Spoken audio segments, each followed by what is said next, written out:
ናይ ሎማዓንቲ ርእስትና ጥርናፍ ስድራ ቤት ናይ ጀርመን ካብ ኡጋንዳ ካምፓላ ክኸውን እዩ። እዚ ሓበሬታ እዚ ኣብ ወርሒ 1 2021 ዝወፀ ሓበሬታ እዩ። ብድሕሪኡ ዝተሓደሰ ክሳብ ሕጂ ክሳብ ሎማዓንቲ የለን ማለት እዩ።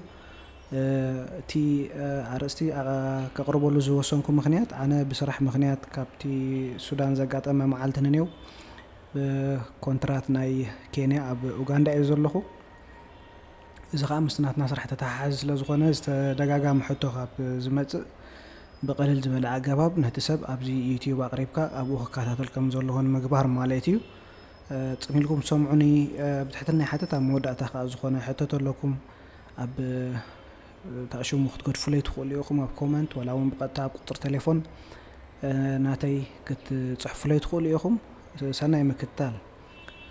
ብመጀመርያ እምበኣር እዚ ሓበሬታ ንሶማልያውን ንኤርትራውያንን ሶማላውያንን ዘተኮረ ሓበሬታ ኮይኑ ኣሕፅር ከብሎ እየ እቲ ኣብ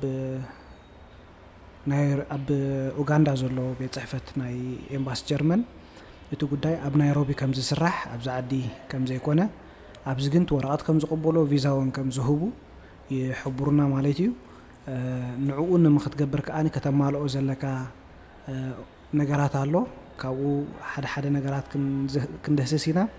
እዚ ግን እቲ መሰረታዊ ነገራት እዩ። ካብ ሰብ ናብ ሰብ ሽዕኡ ተወሳኽቲ ክመፁ ዘለዎም ወረቐቕቲ ክህሉ ይኽእሉ እዮም። ከምኡውን ካልእ ሓደ ተወሳኺ ሓበሬታታት የድሊ ይኸውን ማለት እዩ። ሓፈሻዊ ግን መጀመርያ ክልተ ናይ ፎርም ዝተመልአ ኣፕሊኬሽን ይብሉና ኣለዉ።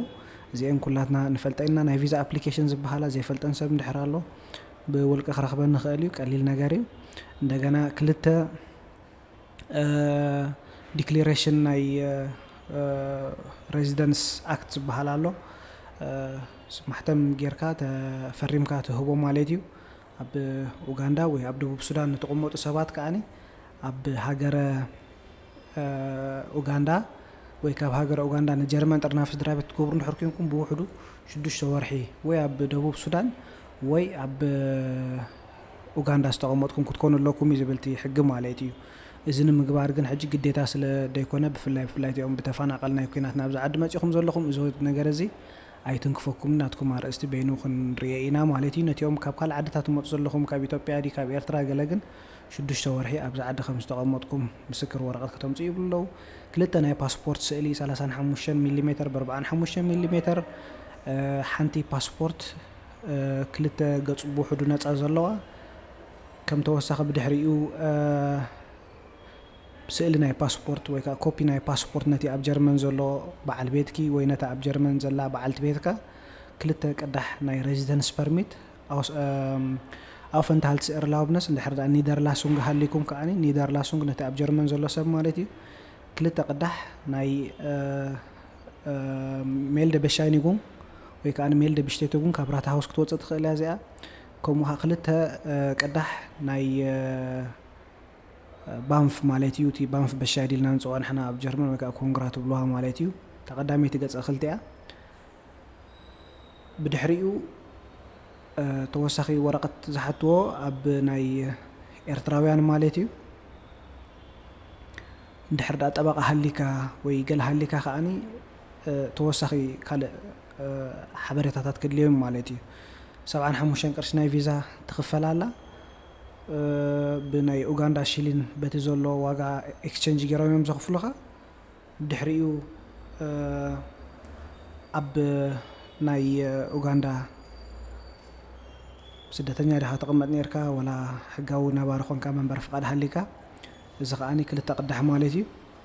ብድሕሪኡ ተኸንታ ዝበልና ማ 6 ወርሒ ብዛ ዓዲ ዝገበርካ ክትከውን ኣለካ ኣንትራ ከተእቱ እንድሕር ኮንካ ወይ ከዓ ናይ ቪዛ ሕቶ ክተቕርብ እንድሕር ኮንካ ብድሕሪኡ በር ሰርቲፊኬት ኦሪጂናል ኮይና ክልተ ከዓ ኮፒ ምስኣ ማለት እዩ። በር ሰርቲፊኬት ክንጥንቀቐላ ዘለና ካብ ኤምባሲ ናይ ኤርትራ ኣብ ኡጋንዳ ክትረአይ ኣለዋ ማሕተም ክትህረም ኣለዋ ማለት እዩ። ኣብ ርእሲኡ እቲያ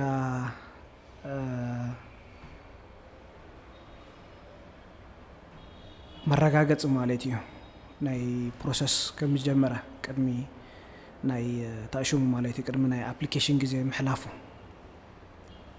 ብድሕሪኡ ናይ ኤርትራውያን ጥራይ ትምልከት ናይ ጥምቀት ወረቐት ኦሪጂናል ምስ ክልተ ቅዳሕ ታሴራ ናይ ኤርትራ ኦሪጂናል ምስ ክልተ ቅዳሕ ቅድሚት እንድሕሪት ዝተሰኣለት ማለት እዩ እቶም ታሲራ ግዝያዊ ገለ ዘለኩም ሕጂ ብዓዲ መፂኹም ወረቐ ዘውፅኹም ከዓኒ እታ ናይ ሓደ ዓመት ዝህብኩም ዘለዎ ማለት እዩ ናይ መወዳእታ ከዓኒ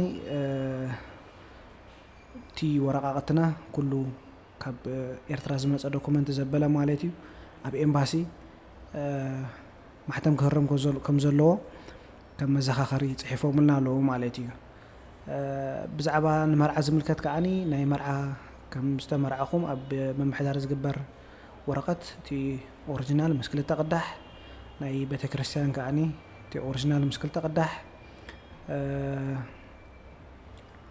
ድሕር ዳ ቆልዑት ሃልይኹም ከዓኒ ናይ ነፍሲ ወከፍ ቆልዓ ከዓ እቲ ናይ በርዝ ሰርቲፊኬት ማለት እዩ ምስኡ ክዳለዉ ክኽእል ኣለዎ ማለት እዩ ተወሳኺ ካብዚ ዝበለ ሓበሬታ ብዛዕባ ናይ ኡጋንዳ ጥርናፈ ዘለዎም ኣነ ብዙሕ ዝፈለጥኮ ነገር የለን መብዛሕትኡ በዚ እንድሕሪ ጌርካ ይሰልጥ እዩ ምናልባት ኣብቲ ኤምባሲ ክትኣቱን ከለካ ሰብ ሒዝካ ክትመፅእ ኣለካ ተርጓሚ ገለ ስለ ድብሉ ኣብዚ ዝተፈላለዩ ነዚ ጉዳይ ዝሰርሑ ሰባት ወይ ዝተሓጋገዙ ሰባት ክህሉ ይኽእሉ እዮም ኣነ ከዓኒ ከምቲ ቅድሚ ሕጂ ኣብ ዝተፈላለዩ ዓድታት ንገብሮ ዝነበርና ሓገዝ ኣብዛ ዓዲ እውን ከምኡ ዓይነት ሓገዝ ክህብ ጀሚሩ ኣለኹ ሙሉእ ጥርናፈ ናይ ወረቐት ማለት እዩ ክሳብ ኤምባሲ ኬድካ ጉዳይ ምክትታል ኢሜይል ናብ ኤምባሲ ኣብ ኡጋንዳ ከምኡውን ናብ ጣበቃታት ኣብ ጀርመን ናብ ኣውስሌንደር ብሃርደ ኣብ ጀርመን ብቋንቋ ጀርመን ዝተሰነየ ደገፋት ኩሉ ከነዳልወልኩም ንኽእል ኢና ማለት እዩ ነፍሲ ወከፍ ንገብሮ ኣገልግሎት ግን ቻርጅ ንገብሮ ኢና ክፍሊት ኣለዎ ብነፃ ኣይኮነን ኣብ ርእሲኡ ከዓኒ እቲ